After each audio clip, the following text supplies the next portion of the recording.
14 de outubro de 2022, 2h17 da madrugada. A cidade de Morris, Manitoba, uma minúscula comunidade no coração da província canadense, onde todos se conhecem pelos nomes, onde a vida flui tranquila e compassadamente.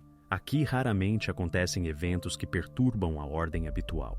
À noite, as ruas se esvaziam, os postes de luz se acendem em fileiras uniformes e toda a cidade parece afundar num sono profundo e denso. Mas, naquela noite, algo perturbou esse ritmo familiar. Na fachada da casa número 112 da Rua dos Olmos, acionou-se uma câmera de vigilância. Uma pequena objetiva, direcionada para a passagem entre as casas, captou o movimento. No quadro aparece uma figura, uma mulher. Sua silhueta se adivinha na luz tênue do poste, magra, de estatura média, num casaco longo com capuz. No início, ela se move com insegurança, como escutando os sons ao redor. Mas depois, o passo se torna mais decidido. Nas mãos dela, um grande recipiente de plástico. Ele se dobra visivelmente sob o peso, e a mulher, de vez em quando, faz breves paradas para recuperar o fôlego. A gravação está sem som, mas pelos quadros se pode sentir o quão difícil esse movimento é para ela. Ela se aproxima de um carro, um sedã velho com para-choque gasto, estacionado à beira do pátio. A luz interna se acende, significa que a porta está aberta. A mulher se inclina, levanta o recipiente por baixo e, fazendo esforço, o empurra para dentro do porta-malas. O movimento é preciso, como ensaiado de antemão. A tampa do porta-malas se fecha, refletindo por um segundo a luz do poste. Ela se vira. O rosto é quase indistinguível, mas se vê que ela olha na direção da casa. Um segundo, e o olhar desaparece na escuridão. Parece que está verificando se alguém observa. A câmera continua gravando. Nenhuma janela próxima está acesa. Nem carros, nem transeuntes. Apenas um vento fraco move a folhagem no gramado. Tudo parece quieto demais, até suspeitosamente calmo. Alguns segundos depois, acendem-se as luzes de freio. O carro faz a volta lentamente, sai do pátio, e a câmera o acompanha até a esquina. Depois, resta apenas um caminho de luz dos faróis e o brilho do poste refletido nas poças. Isso é tudo. O quadro para. 54 segundos de gravação, sem som, sem movimentos bruscos. Mais tarde, os investigadores revisarão este vídeo dezenas de vezes. Cada vez, quadro por quadro, tentando captar algo fugidio, um gesto, um olhar, um detalhe da roupa que pudesse confirmar a identidade da mulher. Mas a objetiva é velha, de má qualidade, e não há contornos nítidos. No filme, apenas uma figura, apenas movimento, nenhum sinal particular, apenas a data e hora na parte inferior da tela. 14:10:22, 2h17. 24 minutos depois, o mesmo carro aparecerá em outra gravação.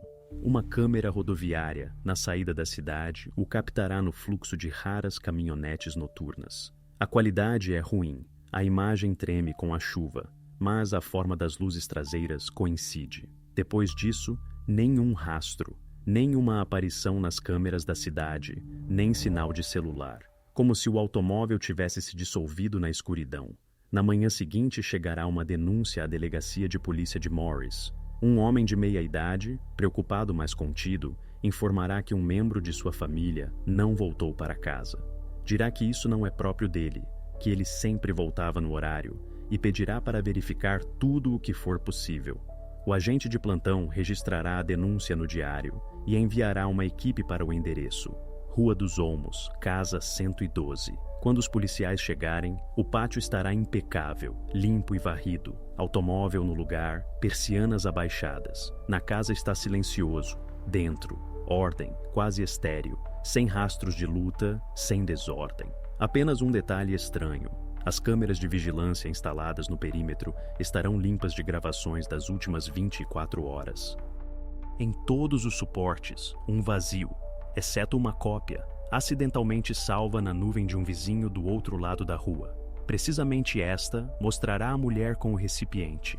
Esta gravação se tornará o ponto de partida. Com ela, começará a investigação que durará meses. No início, tudo parecia uma desaparição comum, um caso rotineiro para uma cidade provincial. Mas, quanto mais os investigadores descobriam, mais evidente se tornava. Não é um desaparecimento acidental, mas um ato cuidadosamente preparado. Para os habitantes de Morris, isso será um choque. As pessoas começarão a discutir o acontecido nas lojas, nos postos de gasolina, na entrada da igreja. Todos dirão a mesma coisa. Mas eles eram uma família perfeita. E os investigadores, revisando os quadros da gravação noturna, voltarão a um momento. A mulher se inclinando sobre o porta-malas, porque precisamente este quadro, 2h17 da madrugada, se tornou o primeiro fio do qual depois se puxará toda a cadeia de eventos. O ponto a partir do qual começará a história que mudou toda a percepção da vida tranquila numa pequena cidade canadense. A Rua dos Olmos em Morris, uma paisagem suburbana típica, onde cada casa se parece com a vizinha. Fachadas de madeira, cercas alinhadas, caixas de correio idênticas. Aqui, a vida transcorre segundo um ritmo estabelecido. De manhã, as pessoas passeiam os cachorros. Durante o dia, soam os cortadores de grama. E à noite, nas janelas, pisca suavemente a luz das televisões. É um lugar onde tudo é previsível, onde o silêncio é percebido como norma e não como sinal de alarme. Precisamente aqui estava a casa número 112, cuidada com revestimento cinza e venezianas brancas. A casa da família Aldridge, uma família que todos conheciam. David Aldridge, 42 anos, trabalhava numa empresa de telecomunicações local. Um cargo técnico comum, sem ambições, mas estável. Ele não era uma pessoa que atrai atenção, retraído, pouco falante, mas cordial. Cada manhã era visto ao volante de uma picape cinza. Exatamente às 7h30, saía do pátio e voltava por volta das 6 da tarde. Nos fins de semana, consertava algo na garagem, às vezes mexia no carro, às vezes simplesmente ficava junto ao portão, observando o filho brincar no gramado. Caroline, sua esposa, 38 anos, o completo oposto. Sempre arrumada, simpática, ativa. Ela aparecia frequentemente na cidade, na biblioteca, em eventos escolares, em reuniões da igreja. Organizava ações beneficentes, coletas de roupas para necessitados, participava de feiras. Era descrita como uma mulher que tem tudo sob controle, sempre educada, sempre com um sorriso. Para a maioria dos habitantes de Morris, Caroline era um símbolo de confiabilidade, alguém a quem se podia recorrer em busca de ajuda. Ela não apenas se comportava de maneira amigável, construía uma reputação ao seu redor, e a construía com confiança. A família tinha chegado a Morris em 2015.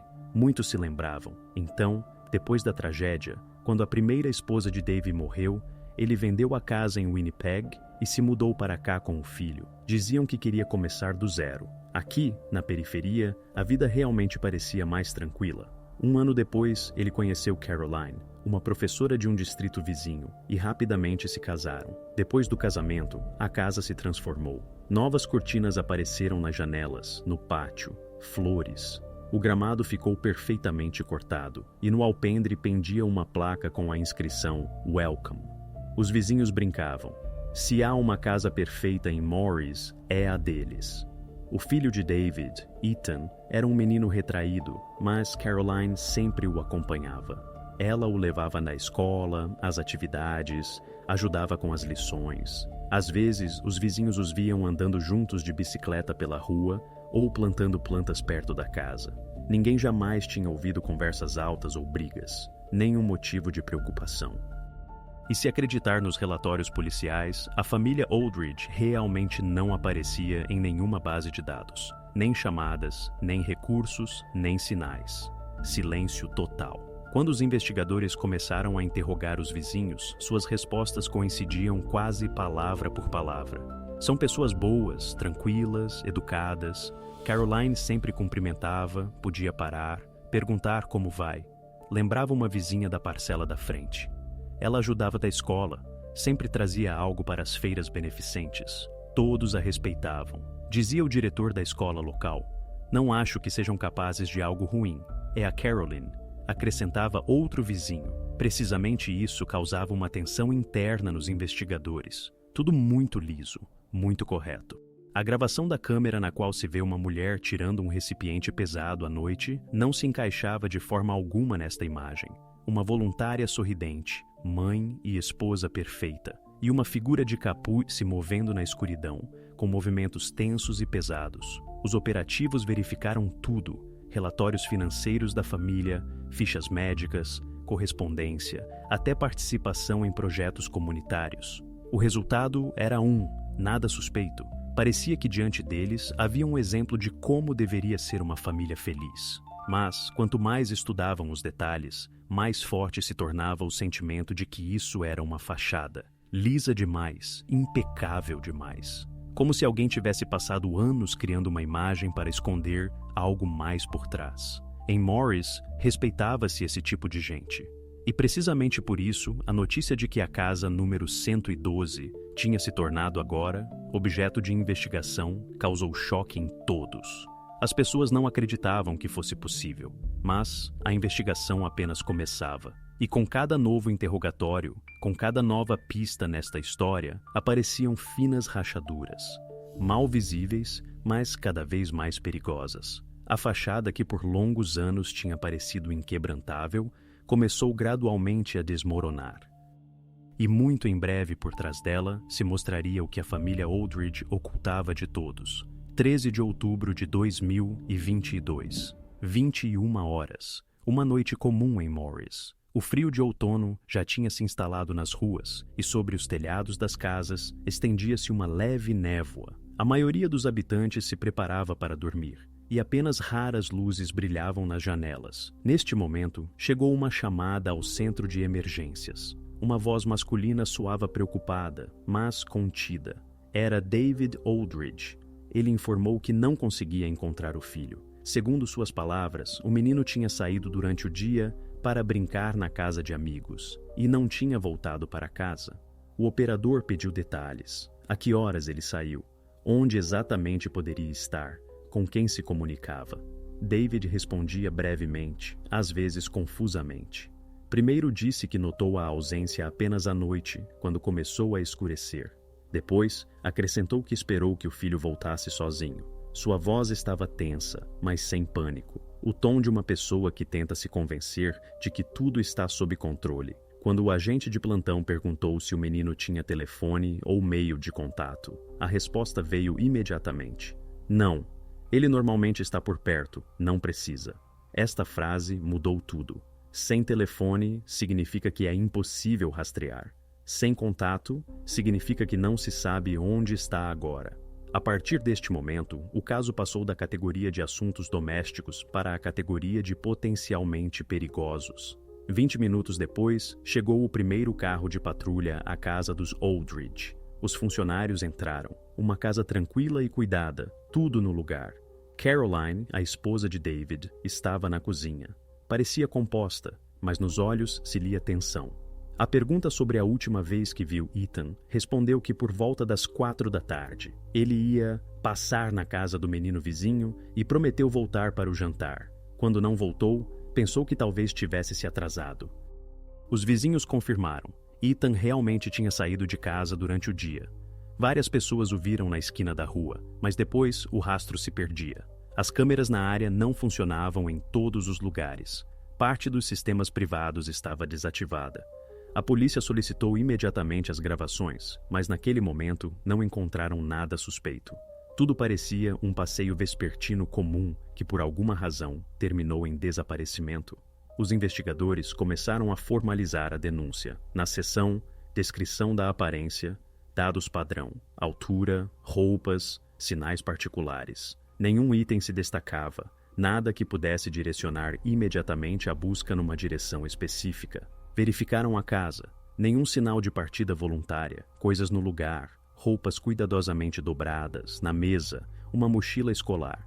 Tudo parecia indicar que uma pessoa simplesmente tinha desaparecido de seu espaço habitual. David se comportava de maneira contida. Respondia às perguntas com calma, dizia que talvez tudo isso fosse um mal-entendido, e Ethan voltaria sozinho. Os policiais notaram que ele não manifestava pânico, mas parecia cansado, como interiormente consumido. Caroline, ao contrário, tentava agir. Propôs ligar para os colegas de classe, verificar com os pais de conhecidos. Até saiu para o pátio, verificou o portão e o jardim. Em aparência, uma mãe atenciosa, agindo por instinto. Quando a denúncia foi formalizada, o oficial de plantão anunciou: "O desaparecimento está registrado, começamos a busca." Ao caso foi atribuído o número 77, B451. A partir deste momento, se tornou uma investigação oficial. Na mesma noite, os policiais verificaram as ruas mais próximas. Vários carros percorreram a área, examinaram terrenos baldios, o parquinho infantil, o território junto ao rio. Nenhuma pista. Os cães policiais chegaram pela manhã, mas não pegaram rastro. Provavelmente, o rastro já tinha sido perdido devido às condições climáticas. Naquela altura, a cidade já sabia do desaparecimento. Nas redes sociais, apareceram as primeiras postagens pedindo ajuda. As pessoas escreviam que tinham visto carros de patrulha na Rua dos Olmos, que a polícia tinha ido à casa dos Aldridge. Em Morris, as notícias se propagam rapidamente, e algumas horas depois, todos conheciam o nome de Ethan. Na manhã seguinte, voluntários foram mobilizados para o caso. Foi criado um quartel-general, definidas zonas de busca. O mapa da área foi dividido em quadrados, cada um dos quais foi verificado por vez. Naquela altura, a investigação ainda considerava a versão de um desaparecimento comum. Ninguém sequer supunha que, ao mesmo tempo, algumas horas depois, a câmera da casa vizinha captaria movimento.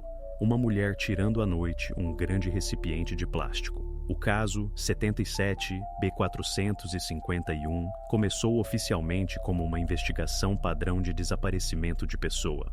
Mas 24 horas depois, seus materiais se tornariam parte de uma história completamente diferente. Uma história na qual o desaparecimento se revelaria ser apenas o primeiro passo de uma cadeia de eventos que levaram à revelação de um segredo oculto atrás das portas da casa número 112. Quando a investigação apenas tinha começado, tudo seguia o procedimento padrão. Os investigadores trabalhavam metodicamente, sem presunções, simplesmente registrando cada passo. A casa dos Aldridge se tornou o ponto de partida. Já nas primeiras horas, os policiais estabeleceram um plano: inspeção dos locais, interrogatório dos pais, coleta de dados das câmeras de vigilância, solicitações à escola e aos vizinhos. Tudo isso parecia um processo habitual e rotineiro. Ninguém ainda se representava que uma destas ações, em breve, viraria toda a investigação. Em primeiro lugar, o grupo investigador realizou uma inspeção da casa. Na cozinha, ordem, louça limpa, na mesa, jornais cuidadosamente dobrados. Na sala, almofadas alinhadas, no canto havia uma televisão, desligada desde a noite, o quarto de Ethan, como congelado. Na escrivaninha ficaram cadernos abertos, no peitoril da janela, uma figura de construção, inacabada, como se alguém fosse terminá-la e se distraiu.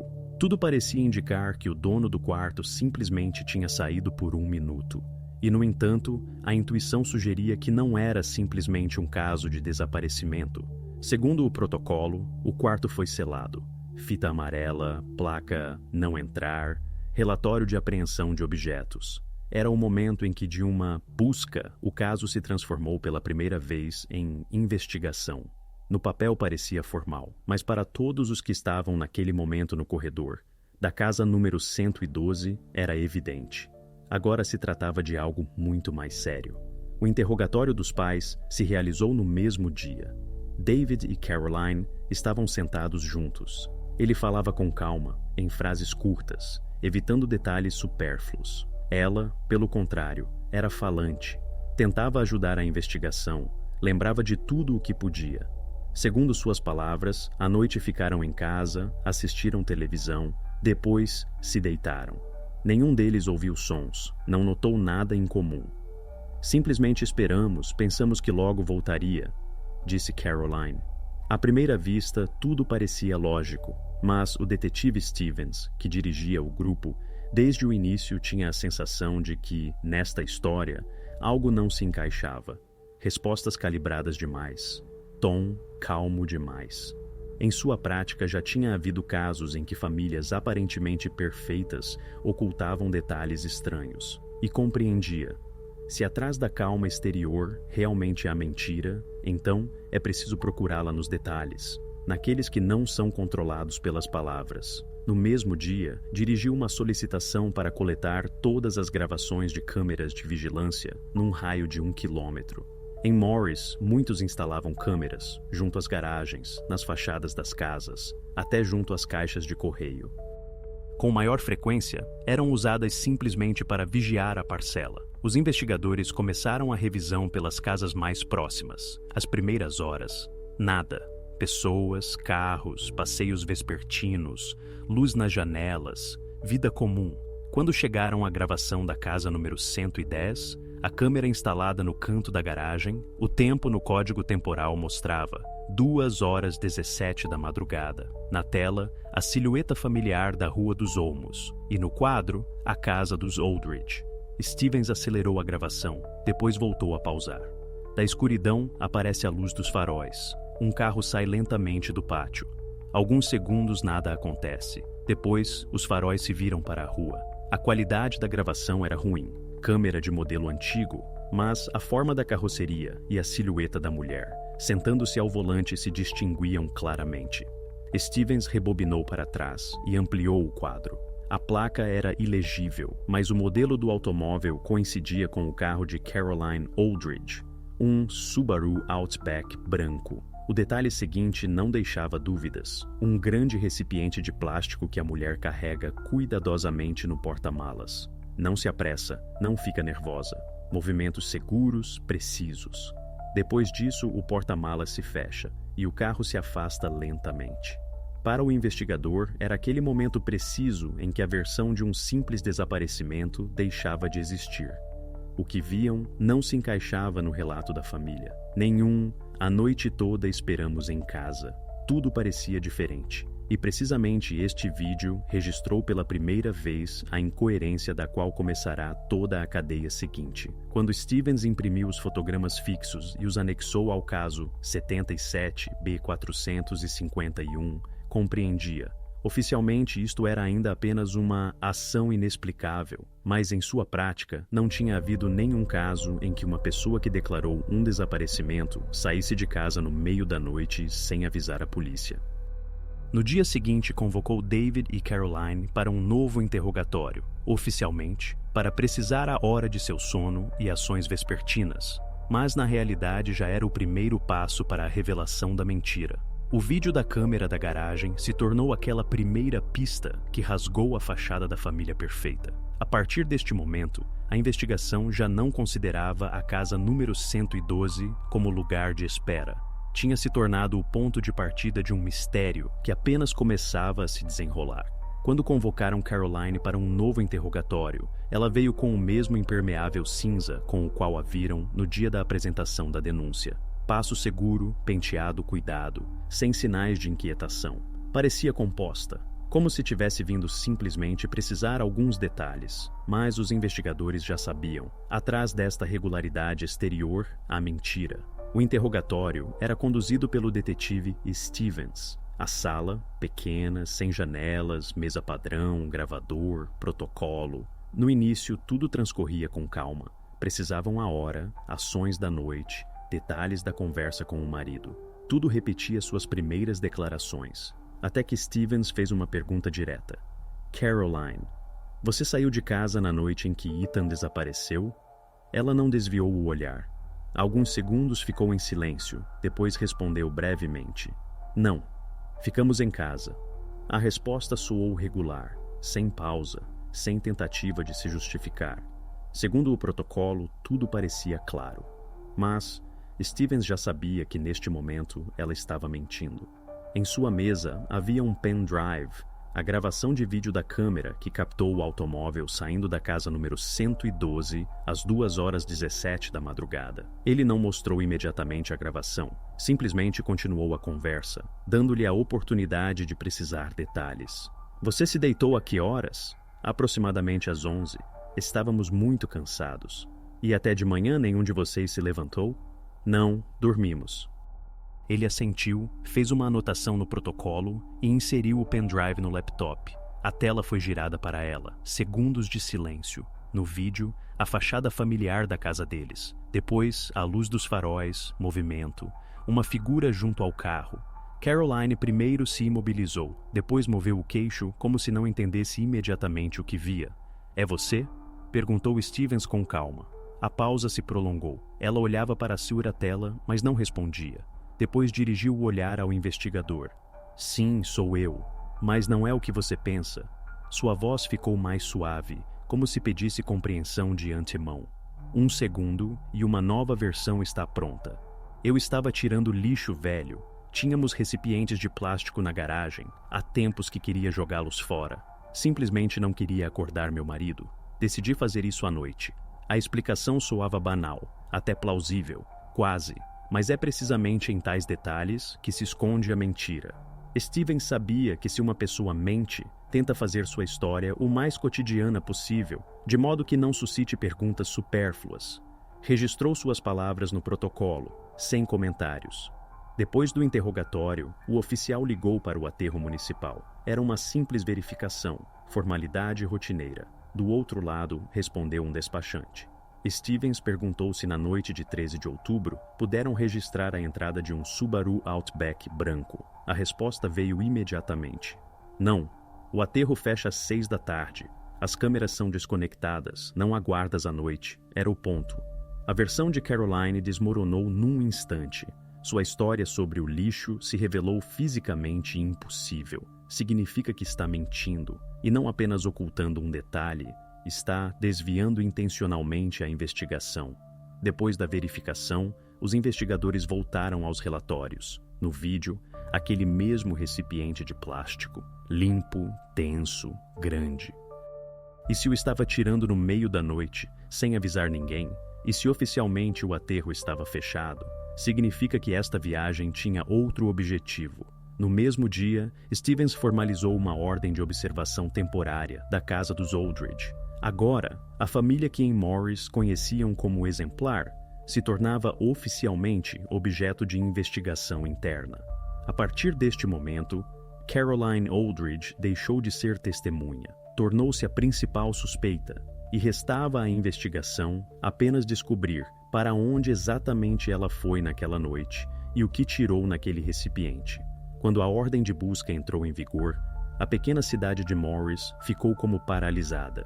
Tais coisas não aconteciam aqui. A casa dos Aldridge, sempre cuidada e tranquila, agora estava rodeada de carros de polícia. Os vizinhos observavam de trás das cortinas, sem se atrever a se aproximar. Tudo parecia oficial, mas se sentia como o começo de algo muito maior. Caroline não resistiu. Permitiu entrar, não discutiu, não fez perguntas. Por fora, calma, por dentro, distanciamento frio. Os investigadores se moviam rapidamente, trabalhando cada ponto da ordem. Em primeiro lugar, o automóvel. O Subaru Outback branco, estacionado perto da casa, parecia perfeitamente limpo. A carroceria brilhava, como depois de uma lavagem, as rodas limpas até brilhar.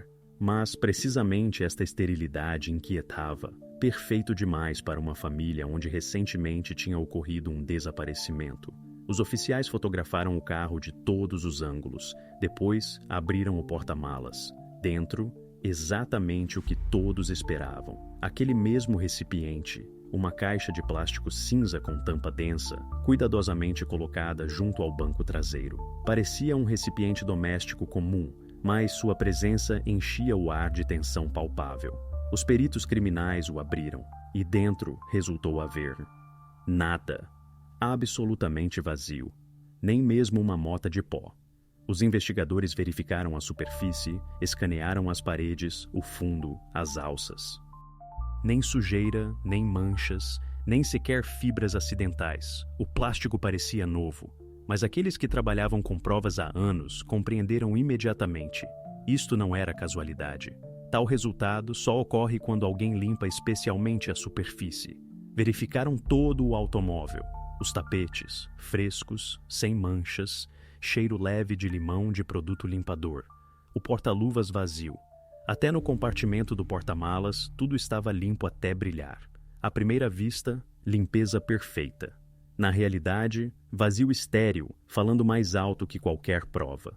Quando perguntaram a Caroline por que o automóvel parecia como se tivesse sido tratado, respondeu brevemente: limpo frequentemente. A busca continuou na casa. A cozinha brilhava, nos azulejos não havia nem rastros de gordura, no banheiro, cheiro de água sanitária, e nas prateleiras da lavanderia havia imediatamente várias garrafas de alvejante e produtos desinfetantes. O quarto de Ethan, arrumado como se fosse de exposição, nada supérfluo, nem uma mota.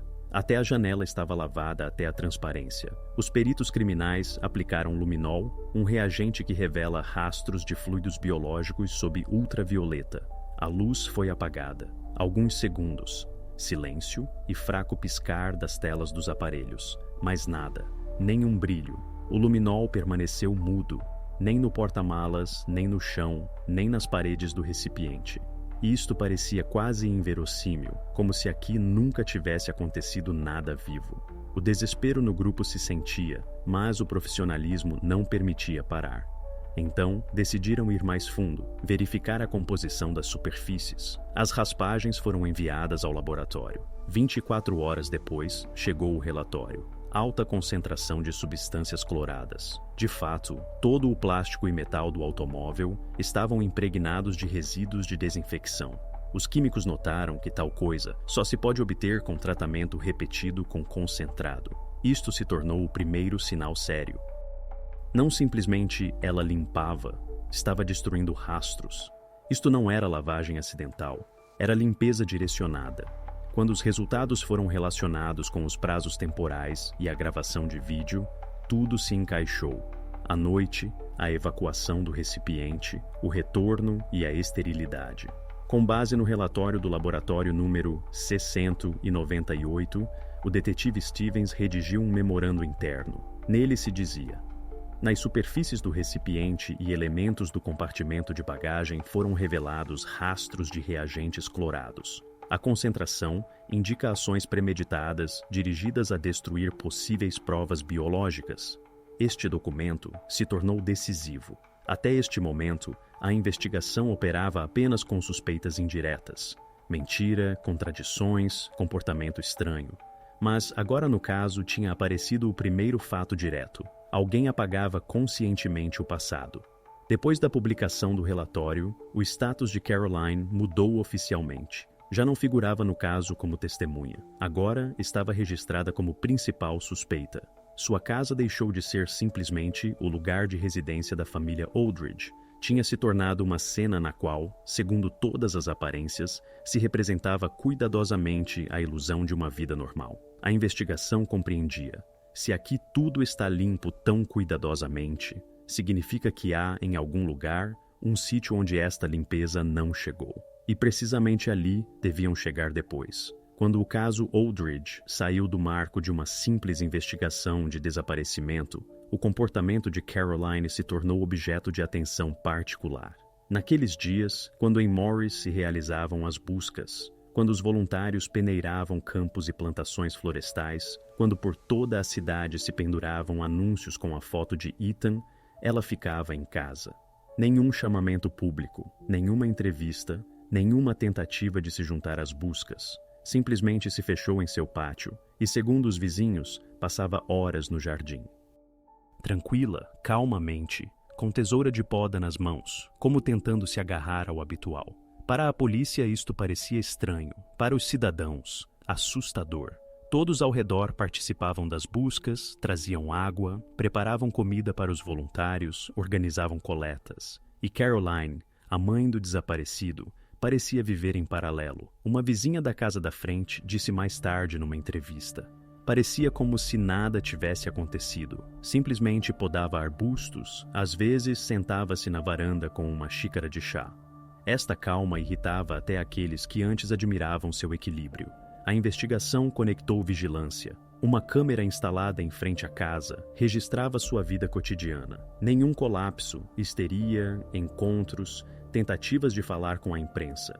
Apenas movimentos medidos pelo pátio, afazeres domésticos e, de vez em quando, chamadas que realizava sentada no carro, sem entrar na casa. À noite, cortinas estreitamente corridas, luz apagada. Criava-se a sensação de que dentro da casa ninguém vivia. No terceiro dia após o início da vigilância, foi à cidade. Uma viagem comum, mas o oficial que levava o seguimento notou algo estranho. parou no banco. Ali, segundo os dados oficiais, retirou $5.000 em dinheiro. A quantia não era enorme, mas para uma mulher que até então agia através de operações online, parecia incomum. Nem nos assuntos do fundo onde antes trabalhava como voluntária, nem nos gastos familiares tinham sido registradas tais transações em dinheiro. Para onde foi esse dinheiro, não se pôde estabelecer. Nenhum recibo, nenhum movimento de fundos depois disso foi registrado. O dinheiro simplesmente desapareceu, assim como Ethan tinha desaparecido. A versão do pânico temporário não funcionou. O pânico não dura semanas, especialmente quando uma pessoa demonstra tal frieza exterior. Seu marido, David, nesses dias participava ativamente das buscas. Dava entrevistas, agradecia aos voluntários, pedia para não julgar a esposa. A câmera dizia que ela aguenta como pode, que lhe custa e que cada um reage de maneira diferente. Mas as pessoas viam outra coisa. Viam uma mulher que se tinha isolado e um homem que tentava proteger não tanto ela, mas a imagem habitual de uma vida normal, destruindo-se diante de seus olhos. À medida que a investigação se aprofundava, a distância entre os cônjuges crescia. Quase não falavam. Em sua casa, já não se ouviam passos comuns. Ela não aparecia nos locais onde se realizavam as buscas e não respondia às chamadas do investigador. A única chamada sainte registrada que despertou o interesse dos operativos foi feita ao escritório de advogados, Brooks e Associados. A chamada se realizou à noite, algumas horas depois que os resultados da perícia do carro se tornaram propriedade da investigação. Sua voz, gravada no atendedor, estava tranquila, quase sem entonações. Pedia que devolvessem a chamada, mencionando que precisava de uma consulta sobre um caso relacionado com uma acusação errada. Isto se tornou o último elemento que formou definitivamente para a investigação o retrato psicológico da suspeita. Não buscava, não chorava, não fazia apelo ao público. Preparava-se para a defesa. Quando uma pessoa dá tais passos, já não é a reação de uma mãe assustada. É o comportamento de uma pessoa que sabe que depois virá o interrogatório, a acusação e talvez o julgamento. A partir deste momento, a investigação deixou de ser a história de um desaparecimento. Transformou-se na análise de um segredo cuidadosamente oculto, onde cada detalhe, cada pequena coisa, até um extrato bancário, podia se tornar o fio que levasse à resolução do que aconteceu naquela noite. Depois das buscas, quando a casa dos Aldridge parecia já ser uma fonte esgotada de provas, a investigação fez outro movimento: perícia digital. Tudo o que podia armazenar dados foi apreendido: telefones, pendrives, tablet, até um relógio inteligente.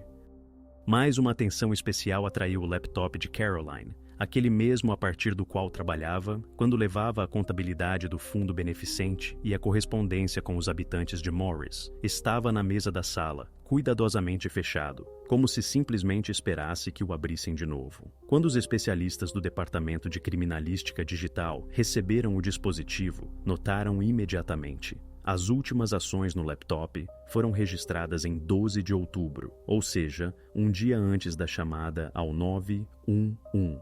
E isto já era estranho. Mas o que resultou muito mais interessante, o histórico do navegador tinha sido apagado. Não simplesmente parcialmente, mas completamente.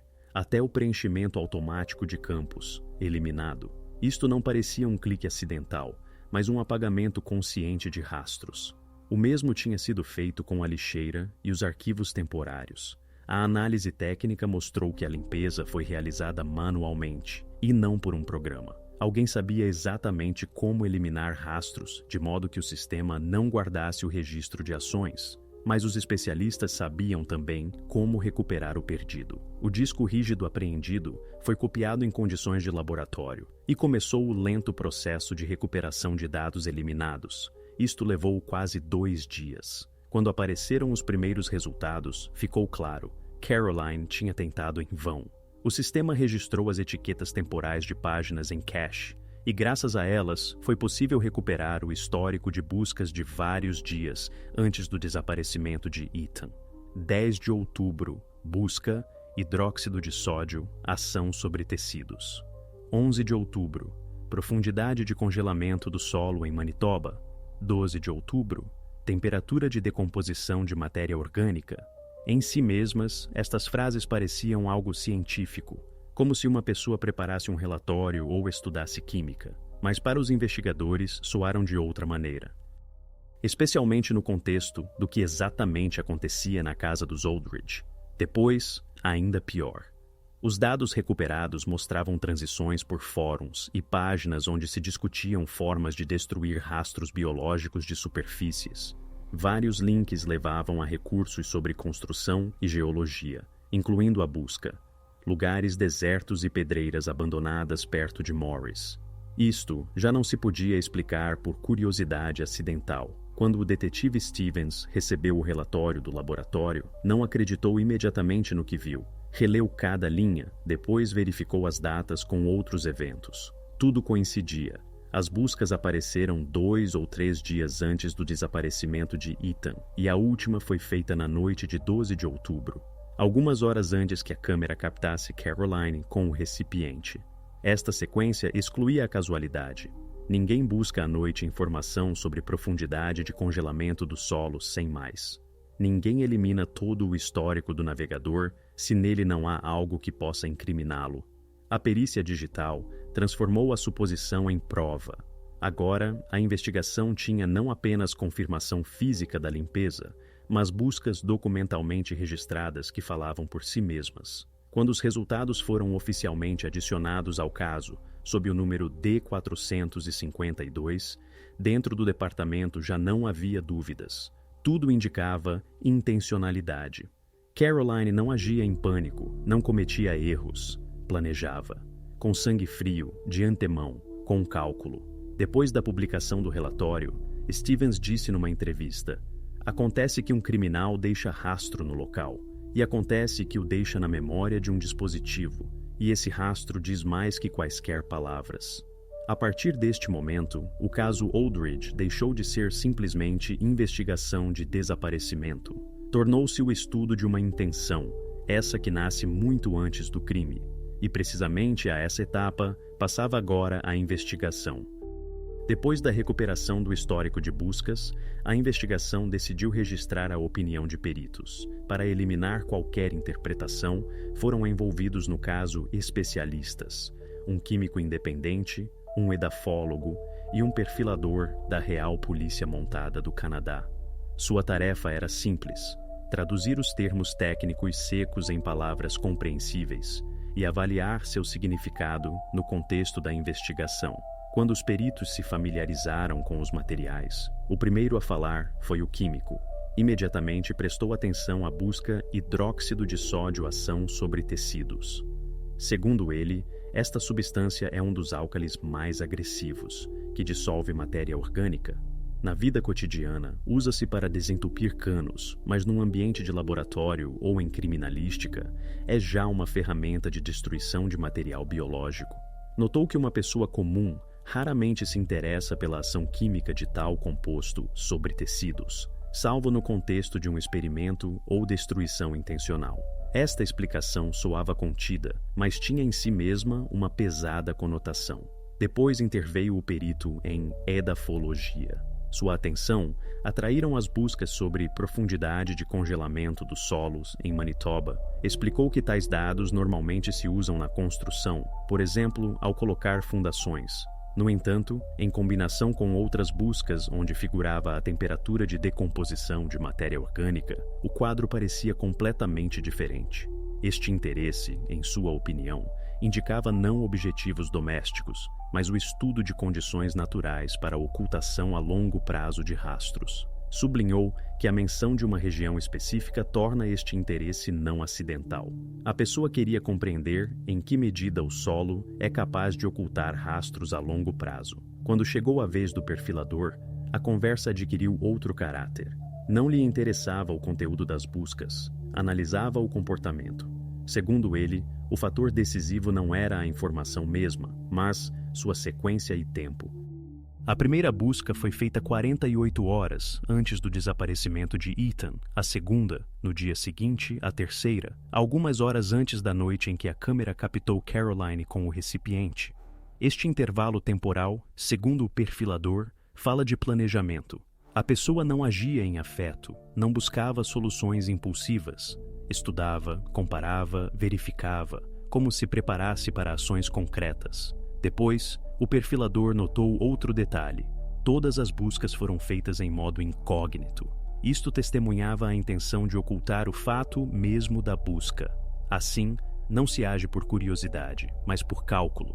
Chamou isto de comportamento típico de uma personalidade que se dá conta de que suas ações podem ser interpretadas como criminosas e por isso inicialmente age na sombra. Em conjunto, as três opiniões formaram um quadro claro.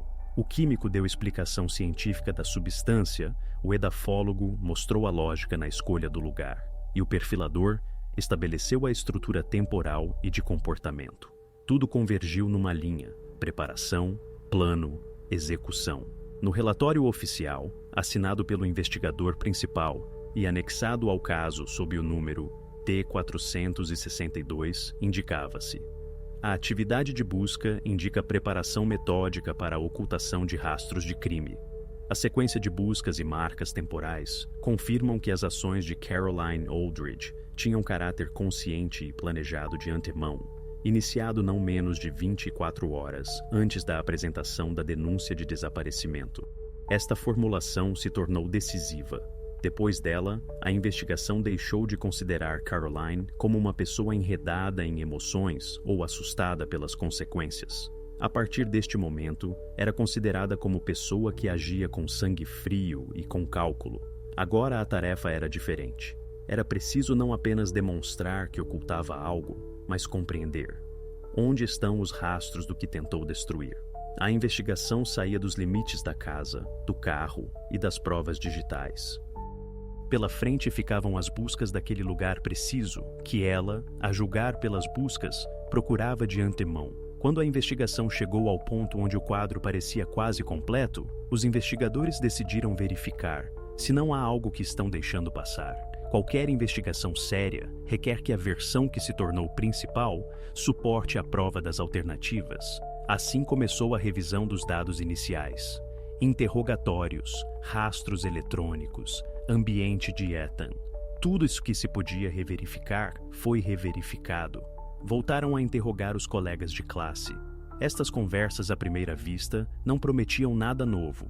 Todos já tinham contado que Ethan era tranquilo, sociável, não criava conflitos. Mas um dos rapazes de repente mencionou um detalhe que fez os investigadores ficarem em alerta. Segundo ele, Ethan falava frequentemente estas últimas semanas de um amigo da rede.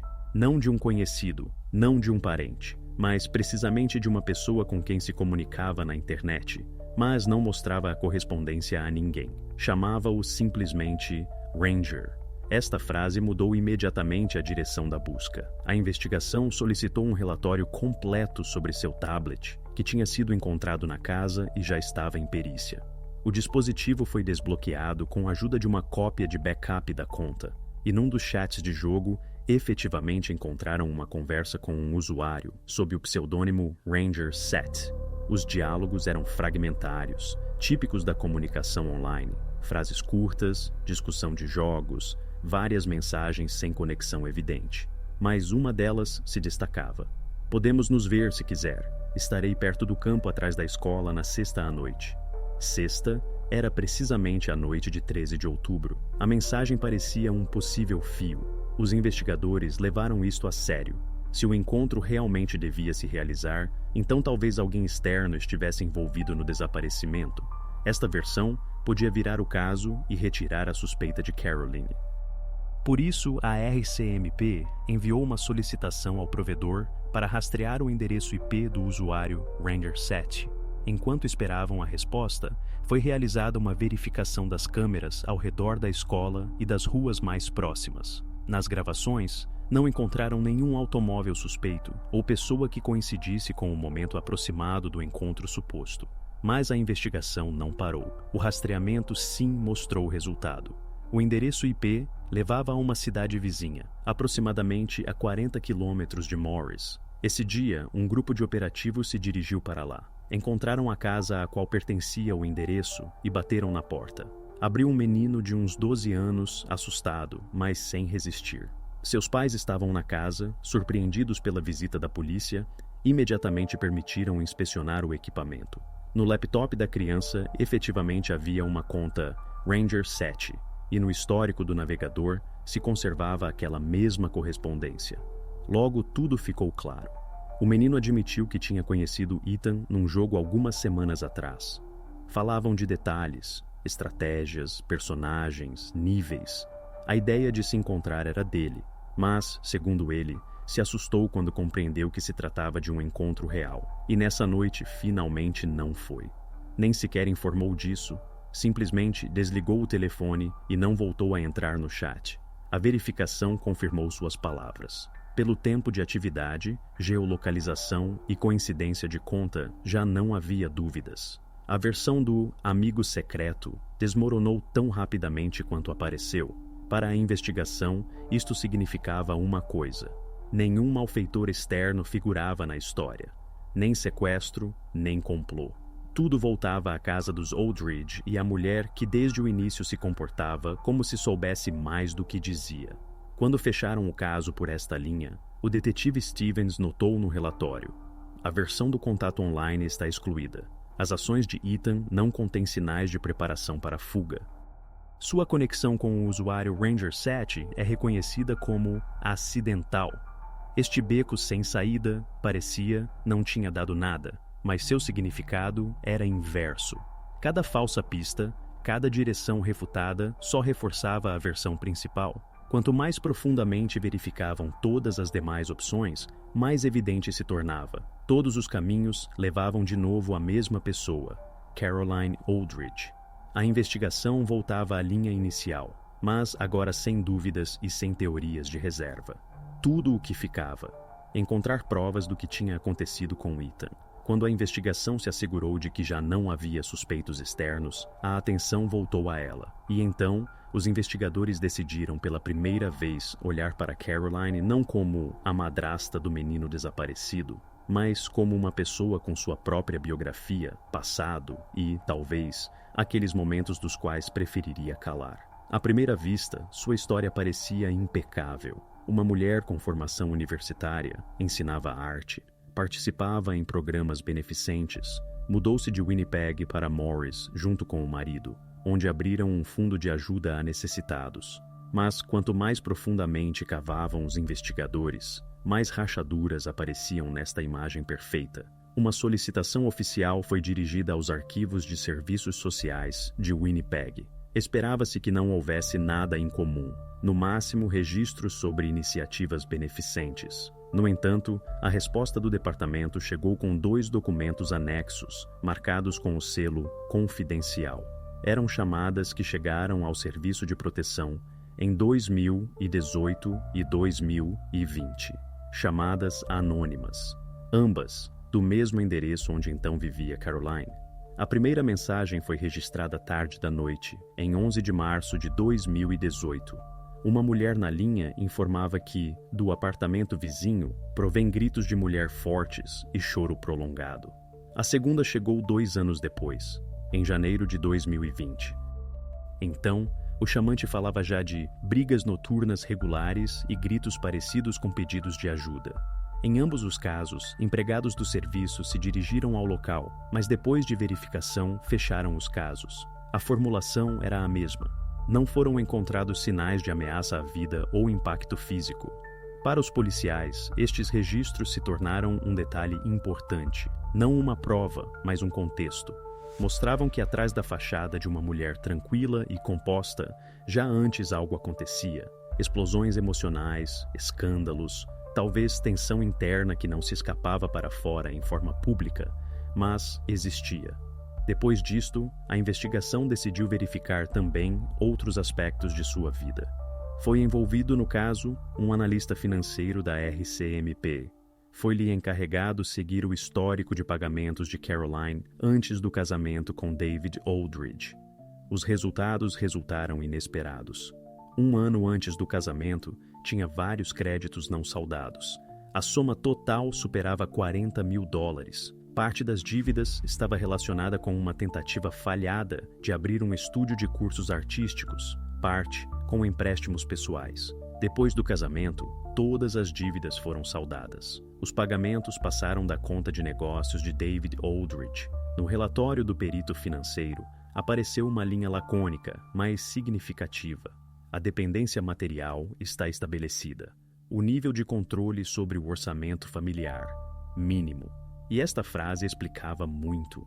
Agora a investigação via não simplesmente uma mulher que se tinha enredado, mas uma pessoa que já tinha experiência de pressão, perda de controle e dependência de dívida. Para Caroline, seu novo casamento tinha se tornado não simplesmente uma nova vida, mas uma possibilidade de apagar a anterior. Tudo o que podia lembrar dos fracassos passados, dívidas, escândalos, dependência, provocava nela irritação e medo. E se alguém nesta nova vida lhe impedia de manter o quadro perfeito, ela provavelmente via nisso uma ameaça. Os dados de arquivo coletados não deram provas diretas de culpabilidade, mas mudaram a percepção da figura de Caroline. Agora, sua imagem deixou de ser a heroína acidental de uma tragédia. Diante da investigação, estava uma pessoa com padrões estáveis, ocultamento, controle e conflito interno entre o bem-estar exterior e o caos interior. Quando estes materiais foram colocados no dossiê, o caso Aldrich deixou de ser simplesmente investigação de crime. Transformou-se em retrato, em história sobre como se pode construir cuidadosamente uma vida perfeita, até que um erro exponha tudo o que durante anos se ocultou sob a superfície. A investigação decidiu seguir adiante, para a verificação do último elo desta cadeia, o fundo financeiro que Caroline dirigia. Ali, na opinião dos investigadores, podiam estar as verdadeiras respostas. Caroline Aldrich estava de novo sentada diante dos investigadores. Uma pequena sala de interrogatório, luz uniforme de lâmpada, silêncio no qual se ouve o ar-condicionado funcionar. Tudo parecia como deve ser nos últimos minutos antes da acusação oficial. Na mesa, pasta com provas, fotografias impressas, tablets, pendrive com cópia de seu histórico de buscas, protocolos de chamadas. Seu advogado, um homem severo de óculos, estava sentado ao lado, quase sem olhar para ela. Sabia que hoje ela podia dizer demais, e qualquer palavra seria gravada. O interrogatório começou sem preâmbulos. O investigador William Stevens abriu a pasta, olhou para ela e pronunciou de maneira regular, sem pressão, mas com a firmeza de uma pessoa que já não busca. Caroline, hoje queremos que nos ajude a compreender por que você eliminou o histórico do navegador na noite de 13 a 14 de outubro. Ela encolheu levemente os ombros. Não fui eu. Ethan usava o computador. Nem sequer sabia que tinha eliminado algo. Stevens assentiu. Na mesa caiu um impresso com marcas de tempo e entradas na conta. A sessão de eliminação começou às 2h41. Nesse momento, segundo as declarações de seu marido, você estava sozinha na casa. Ethan já dormia. Caroline olhou para o lado. Os lábios tremeram, mas rapidamente recuperou a calma. Talvez seja automático. O computador às vezes limpava o histórico sozinho. O investigador não respondeu. Simplesmente virou a página e mostrou a lista de buscas. Substâncias químicas, temperaturas do solo, lugares desertos perto de Morris. Explique para que precisava disto. Ela guardou uma pausa e pronunciou suavemente. Era um projeto para a escola. Eu ajudava Ethan com um trabalho científico. Estudávamos a composição do solo. Stevens olhava para ela em silêncio. Depois, tirou da pasta outra folha. Contactamos com seu professor. Tal projeto não existia. Instalou-se o silêncio. Ela desviou o olhar, como tentando se concentrar em qualquer coisa, exceto em seus olhos. Seu advogado tocou levemente sua mão debaixo da mesa, lembrando, não dizer nada supérfluo, mas ela de qualquer modo tentou. Talvez ele fizesse isso sozinho, não sabia. Stevens fechou o impresso. Passou ao tema seguinte, as chamadas aos serviços sociais. Em 2018 e 2020, foram registradas chamadas anônimas de seu antigo endereço. Pode explicar o que acontecia então? É mentira, respondeu ela, agora já com um matiz de irritação. David e eu nunca brigamos. Os vizinhos provavelmente decidiram se queixar por inveja. Sempre se metiam. O investigador não comentou nada. Simplesmente fez uma anotação no caderno e passou adiante. Quando chegou a conversa às suas dívidas antes do casamento, Caroline guardou silêncio. Apenas uma vez levantou os olhos e disse brevemente: "Isto não tem relação com o caso", mas Stevens via como tinha mudado sua postura, como apertava as mãos sobre os joelhos. Tudo o que podia lhe tirar o chão debaixo dos pés, fazia. Ao final da 5ª hora do interrogatório, sua voz ficou surda. Cada nova prova soava como um passo por uma escada que leva para baixo, ao ponto onde a negação já não salva. O advogado não intervinha, simplesmente observava como perdia o autocontrole. Quando Stevens finalmente pôs de lado os documentos e pronunciou: "Caroline, onde está Ethan agora?" Ela olhou para ele sem expressão. Esta pergunta não era inesperada. Sabia que seria feita. Sabia, e aparentemente decidiu de antemão o que faria. Seu advogado disse suavemente: "Não responderemos mais perguntas." Depois disto, baixou os olhos e não pronunciou nenhuma palavra.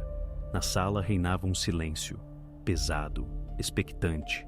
O investigador compreendeu que ali terminava tudo. Não haveria confissão. Quando saía, a luz da câmera continuava acesa. Seus passos soavam surdos, como sobre água. O interrogatório durou 6 horas. Na mesa ficou uma fina pilha de papéis, provas, protocolo, lista de fatos, cada um dos quais apontava para ela. A investigação agora tinha tudo: motivo, preparação, mentira, rastros de limpeza, provas digitais. Faltava apenas uma coisa, o que completa qualquer história similar. Mas isto não deteve a investigação. Pelo contrário, a ausência de confissão se tornou catalisador. Agora, toda a atenção da investigação se concentrou em encontrar confirmação do que tão obstinadamente não dizia em voz alta. Quando parecia que a investigação tinha espremido deste caso tudo possível, no laboratório da RCMP, decidiram fazer mais uma tentativa. Oficialmente, apenas uma precisão no relatório, uma verificação adicional sobre um objeto já fechado. Mas, precisamente, tais decisões frequentemente se tornam decisivas. Uma nova perícia foi programada sobre aquele mesmo recipiente de plástico apreendido do porta-malas do carro de Caroline. A primeira análise não tinha dado nada. O recipiente estava perfeitamente limpo, nem rastro de sangue, nem fibras, nem partículas biológicas. Então, parecia que realmente tinha previsto tudo. Mas, durante os meses transcorridos, o laboratório tinha recebido novos reagentes, substâncias capazes de revelar rastros que não eram detectados por métodos padrão. Um dos criminalistas, especialista em microtraços, insistiu: "É preciso tentar, mesmo se a possibilidade é mínima." O recipiente foi entregue a uma sala estéril. Esta vez, o estudo foi decidido realizar não apenas sobre as paredes internas, como antes, mas detalhadamente, sob microscópio, verificando cada união, cada saliência. Uma atenção especial prestou o perito à tampa, aquela mesma, conjunta de silicone densa que criava a hermeticidade. Sob luz ultravioleta no rebordo, notaram um matiz mal perceptível, fraco, mas incomum. Tirando a junta, o perito encontrou debaixo dela uma fibra minúscula, a mais fina, de cor azul, quase invisível ao olho. Tinha ficado presa entre o plástico e o caucho, evidentemente ao fechar a tampa. No início, não deram importância. Tais micropartículas podem chegar de qualquer parte, mas o hábito de verificar tudo jogou seu papel. A fibra foi enviada à análise. Sob o microscópio, mostrou estrutura de tecido sintético com partículas de algodão. A primeira coisa que veio à mente dos criminalistas: um pijama ou roupa de casa. Então, os peritos compararam a amostra encontrada com as fibras do quarto de Ethan, onde antes tinham sido apreendidas suas coisas. No laboratório, realizaram uma análise espectral. O resultado coincidiu por estrutura e matiz de corante. Era a mesma fibra. Depois disto, seguiu o passo seguinte: molecular. Da fibra, conseguiram extrair micropartículas de pele. Foram enviadas para análise de DNA. O procedimento levou vários dias. O relatório chegou em 19 de janeiro, às 10h47 da manhã. A formulação lacônica, sob a qual estavam as assinaturas de 3 peritos, dizia: a fibra descoberta sob a junta do recipiente é idêntica ao material do pijama apreendido do quarto de Ethan Aldridge. Nela foram descobertos rastros de DNA pertencentes a Ethan Aldridge. Era aquele momento em que tudo ficou definitivamente claro. O recipiente no qual, segundo as palavras de Caroline, ela transportava lixo, continha um vínculo direto com a pessoa que chamava seu enteado. A limpeza química tinha destruído tudo, exceto um detalhe microscópico preso entre o plástico e o caucho. E precisamente isso transladou o caso da categoria de suposições à categoria de crime provado. O investigador Stevens dirá mais tarde no relatório: esta prova se tornou um momento de irreversibilidade. A partir desse dia, a investigação passou da etapa de suspeita à etapa de acusação. O recipiente, que tinha se tornado símbolo do enigma, agora se transformou em resposta material. Tudo o que até então pareciam conjecturas e interpretações adquiriu forma sólida, documentalmente confirmada. A precisão científica substituiu as versões emocionais, e sob a camada de produto limpador, se ocultava a verdade que Caroline não pôde apagar. Este avanço mudou o curso de todo o caso. Agora, a investigação tinha não apenas uma suspeita, mas uma prova direta, material do vínculo entre Caroline e o desaparecimento de Ethan. E a partir deste momento, toda a atenção da RCMP se concentrou numa coisa: onde se desfez do que havia no recipiente naquela noite. Quando Caroline Aldridge entrou pela última vez na sala de interrogatório, tudo ao redor parecia ter perdido cor. Não havia a nervosidade habitual, não havia nem sequer o olhar habitual do investigador, no qual normalmente se lê ligeira compaixão. Aquela mesma que aparece naqueles que ainda não estão seguros, mas ainda esperam ouvir a verdade. Aqui já não havia lugar para a esperança.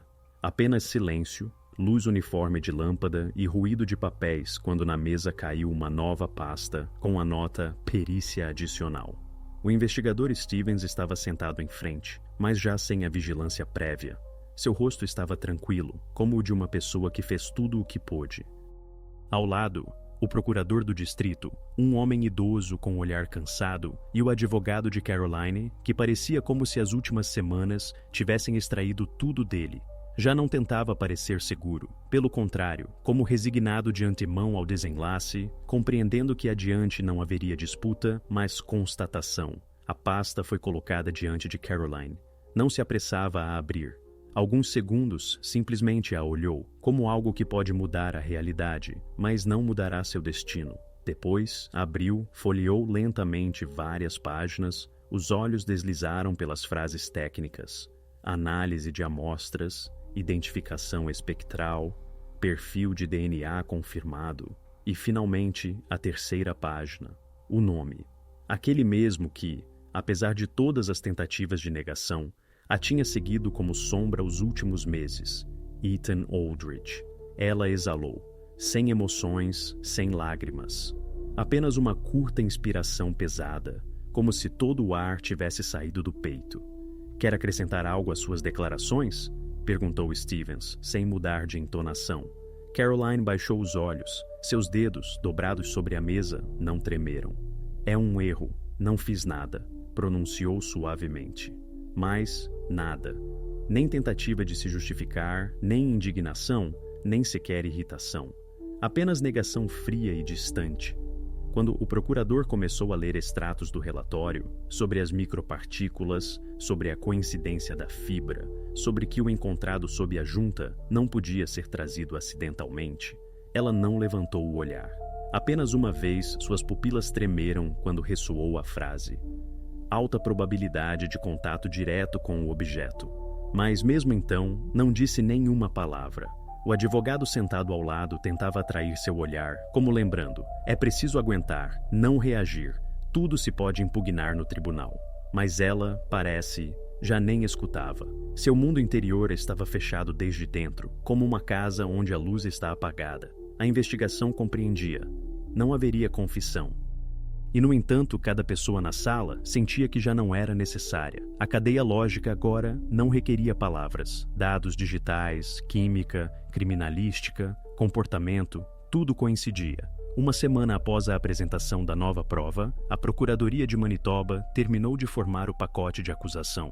Os materiais do caso ocuparam 3 grossas pastas. Na primeira, provas. Na segunda, protocolos de interrogatórios e perícias. Na terceira, documentos de acompanhamento. incluindo a conclusão do procurador. A formulação da acusação era extremamente precisa e sem emoções. Com base nas provas coletadas e conclusões dos peritos judiciais, a cidadã Caroline Aldridge é reconhecida como pessoa a respeito da qual existem motivos suficientes para crer que cometeu um ato criminal. Privação intencional de vida de Ethan Aldridge, acompanhada de ocultação de rastros e destruição de provas. O procurador sublinhou no relatório que as ações da suspeita tinham caráter sequencial e pensado, excluindo a probabilidade de afeto. Nos materiais indicava-se detalhadamente: a preparação para essa ocultação começou de antemão, o que se confirma pela atividade de busca na rede, e o tratamento químico do recipiente testemunha a intenção de eliminar provas físicas. O caso foi transmitido ao Tribunal da Província de Manitoba. Na capa figurava o número 77B451, aquele mesmo que apareceu pela primeira vez no relatório policial 3 meses atrás, quando David Aldridge ligou para o 911 e informou do desaparecimento de Ethan. Só agora esse número significava já outra coisa: o fim da investigação e o início da história judicial. Em 14 de fevereiro de 2023, a Caroline Aldridge foi oficialmente apresentada à acusação de assassinato em 2º grau. Nesse dia, no edifício do Tribunal de Distrito de Morris, reinava um silêncio especial, como se a cidade soubesse que acontecia algo irreversível. Os jornalistas estavam na entrada, mas Caroline não aparecia diante das câmeras. Foi trazida pela entrada lateral, acompanhada de segurança. Nas imagens filmadas por repórteres locais, via-se igual que sempre, composta, quase sem vida, sem medo, sem arrependimento. Apenas silêncio interior completo. Nessa etapa, o trabalho da investigação tinha terminado. Agora, a história passava às mãos do tribunal. Tudo o que até então tinha sido coletado grão a grão, documentos, análises, testemunhos, rastros digitais, devia se transformar em dossiê judicial. Cada palavra, cada fotografia, cada perícia se tornaria objeto de disputa entre acusação e defesa. O investigador Stevens escreveu brevemente em seu relatório: "Encontramos tudo, exceto a confissão. Mas a confissão não é a única prova de culpabilidade. Às vezes, o silêncio fala mais forte que qualquer palavra."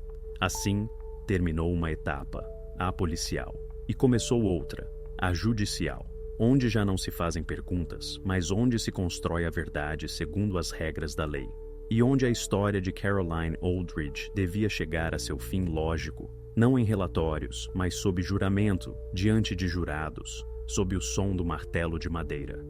A sala judicial estava cheia, sem gritos, sem emoções, apenas luz uniforme e farfalhar de papéis. O procurador se levantou e pronunciou com calma: "Reconstrução dos eventos da noite de 13 a 14 de outubro, baseada em dados da investigação, perícias e testemunhos de testemunhas." Era aquele momento em que tudo o disperso, coletado durante meses, buscas, provas, relatórios técnicos, vídeos de câmeras, se montava numa só cadeia cronologicamente precisa. Segundo a versão da acusação, tudo começou por volta das 8 da tarde. Uma vizinha da casa da frente ouviu vozes abafadas. Uma briga, como não forte, mas tensa. Ao mesmo tempo, no telefone de Caroline foi registrado um pico brusco de atividade. Várias buscas rápidas relacionadas com eliminação de rastros biológicos e meios químicos. Depois das 8h30, a conexão se corta. Os investigadores consideram que, precisamente neste intervalo, ocorreu o evento-chave. Às 21h, chega uma chamada à polícia de David Aldridge. Informa que Ethan desapareceu. Mais tarde, a investigação estabelecerá que, nesse momento, Caroline estava em casa e ajudava-o a escrever a denúncia. O procurador chama esta chamada um elemento previamente pensado, parte da desculpa falsa. As câmeras do supermercado registram David na caixa ao mesmo tempo, o que o põe fora de suspeitas, mas confirma que alguém mais na casa continuava agindo. De 21h30 até aproximadamente 1h30 da madrugada, segundo os peritos, realizava-se limpeza do local. No chão da cozinha e na lavanderia foram encontradas microtrazas de substâncias cáusticas, similares por composição às que Caroline comprou uma semana antes do incidente. Na lata de lixo, restos de luvas, lenços cortados com alvejante, rastros de líquido usado para desentupir canos. Precisamente neste período, consideram os criminalistas, Caroline pôs a casa em ordem perfeita, destruindo praticamente tudo o que podia indicar rastros de luta. Às 2h17, a câmera de vigilância na saída da cidade registra o automóvel dos Aldridge. O carro se move em direção à rodovia 59. No banco traseiro, um recipiente de plástico, aquele mesmo, apreendido mais tarde pela polícia. Pelo tempo, coincide também o resplendor característico dos faróis na câmera de outro ponto de observação. Isto permitiu recuperar a rota. Ia pela estrada de circunvalação, depois girou na direção da velha pedreira. De 2h45 até aproximadamente 3h15, segundo os cálculos da investigação, encontra-se em lugar não estabelecido. Precisamente este intervalo temporal ficou como o único vazio na cronologia. O carro regressa à cidade às 3h32. Nas imagens, o mesmo recipiente, mas a tampa já está tirada. O procurador enumera tudo isto sem emoções, quase mecanicamente, mas cada ponto soa como um golpe separado. Destes dados forma-se uma sequência clara, implacável: conflito, chamada, limpeza, evacuação. Toda a noite se transforma em fria cadeia de ações lógicas, atrás das quais não há nem casualidade, nem impulso, apenas metodologia. E, no entanto, fica um vazio. O lugar onde terminou o caminho não foi encontrado. Isto se explica simplesmente. Caroline deixou o telefone em casa.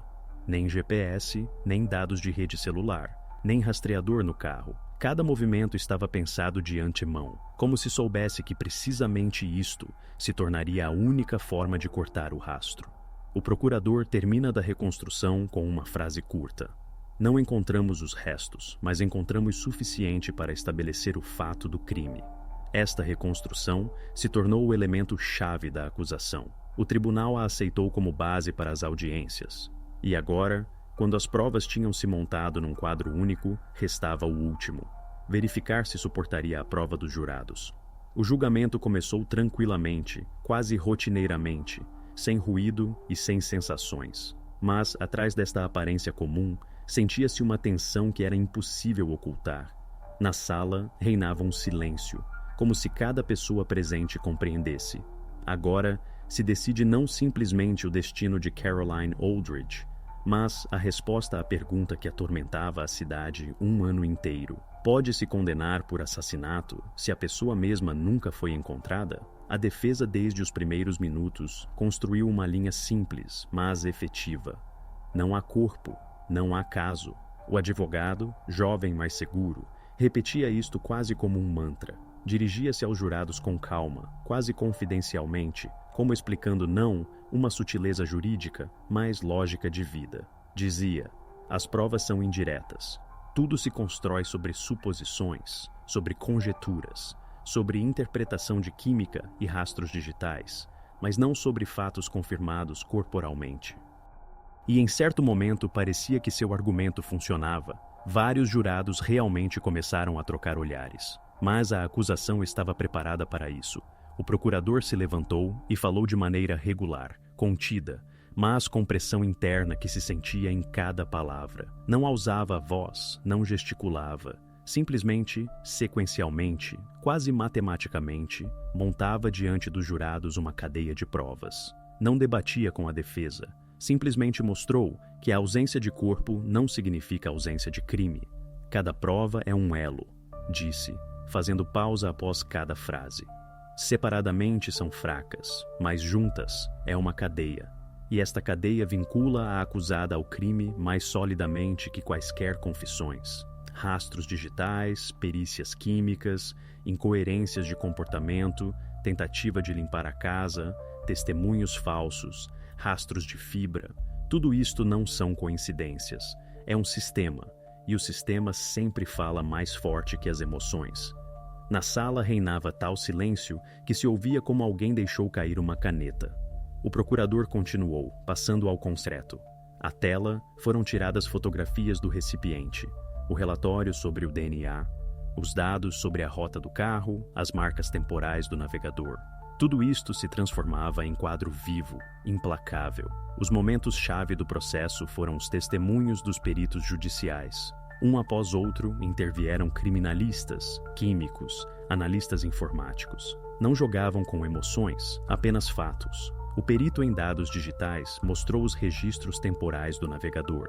Explicou como e quando foram eliminados os arquivos. O químico judicial descreveu detalhadamente a composição dos reagentes encontrados na casa dos Aldridge e indicou a coincidência de seu perfil químico com o que descobriram no recipiente. E depois saiu o especialista em microfibras, precisamente aquele que encontrou o fio azul sob a junta da tampa. Sua conclusão se tornou decisiva.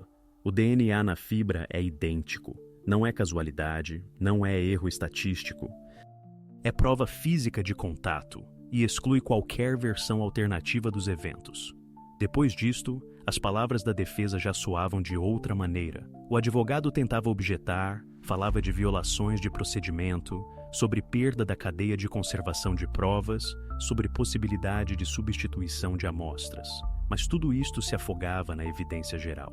A investigação tinha sido realizada impecavelmente. A deliberação dos jurados durou 12 horas, todo o dia, depois à noite. Os jornais escreviam que da sala de deliberação tiraram várias vezes água e café. Os repórteres esperaram nas escadas do tribunal até de manhã. Às 9 da manhã do dia seguinte, o presidente do júri voltou à sala. Todos se levantaram. Reconhecemos Caroline Aldridge culpada de assassinato em 2º grau. Na sala retumbou um murmúrio, parecido a uma exalação. O juiz assentiu, agradeceu aos jurados e, lendo o veredicto, pronunciou: prisão perpétua com direito à liberdade condicional após 15 anos.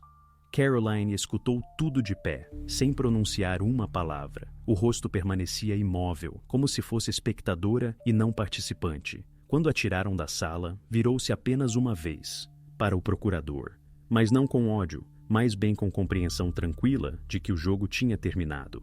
Assim, terminou o julgamento do caso Aldridge, um dos processos mais discutidos na história de Manitoba. O tribunal reconheceu a culpabilidade sem confissão e ditou o veredicto sem corpo encontrado. E precisamente nisso está a força fria e assustadora deste caso. Até o silêncio resultou não ser salvação, mas prova. Depois do julgamento, a vida de todos os que de alguma maneira estiveram vinculados ao caso, Aldridge mudou irreversivelmente.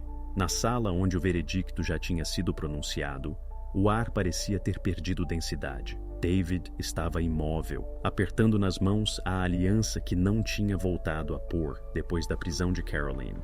Alguns dias depois, apresentou demanda de divórcio, sem comentários, sem declarações públicas. Simplesmente desapareceu. A casa em Morris foi vendida quase imediatamente. Os novos proprietários não ficaram. Dizem que havia um estranho silêncio, como se a casa não quisesse aceitar alheios. David foi embora.